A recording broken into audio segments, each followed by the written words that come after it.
Food is one of my favorite parts of traveling, and while I think New York has amazing food with classics such as the New York cheesecake from Junior's that may have sent me straight into a food coma for the rest of the day, and the accompanying mac and cheese, pizza slices that are the size of your face at every corner, I think the Brooklyn Chinatown might have stolen my heart. Used to be lost, but now I'm found. As long as I know that you'll be around. And I came here in search of one thing: beef noodle soup and scallion pancakes.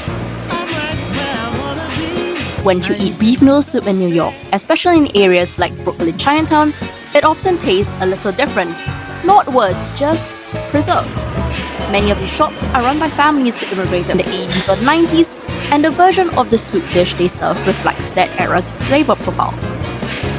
Broth is a little saltier and the beef is a little fattier, with the spice a bit more dialed back to suit a broader audience.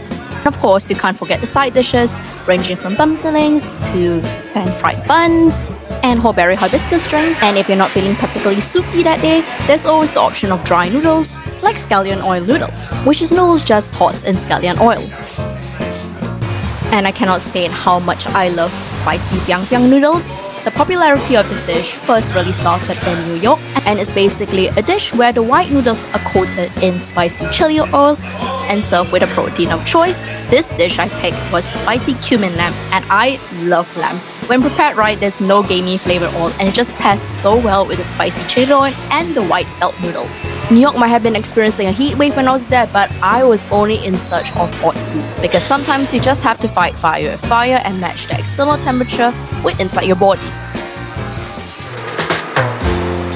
And nearby the Brooklyn Chinatown is Koreatown in Manhattan.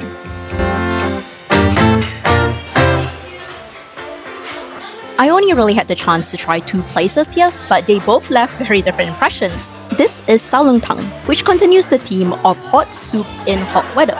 The milky white broth is made from boiling beef bones for ages and was served in a piping hot stoneware pot with somen noodles and rice, along with a generous amount of beef brisket.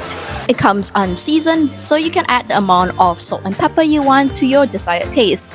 Just don't make my mistake, because I usually like really salty food, but I may have oversalted this food soup when I had it the first time, and it went from, maybe it needs a little bit more salt to, oops, I may have added too much salt really quickly. It is so comforting because it's kind of everything a comfort dish would have. Soup, carbs. What more can you ask for?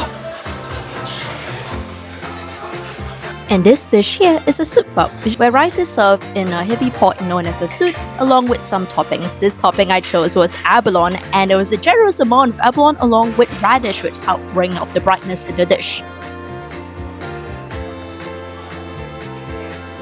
There is a common misconception that Asian food in the West is not comparable to the ones in Asia.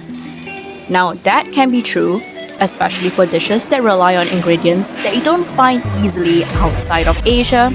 But a lot of the Asian food we eat in the West isn't just different because of local ingredients or taste preferences. Sometimes these dishes are actually frozen in time. Modern day Chinatown looks very different, but it still holds the same sentimental values to the Asian populations in the area.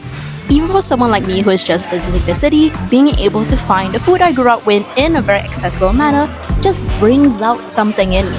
Like I can feel myself coming back to life after having a soup or a dish that I grew up with.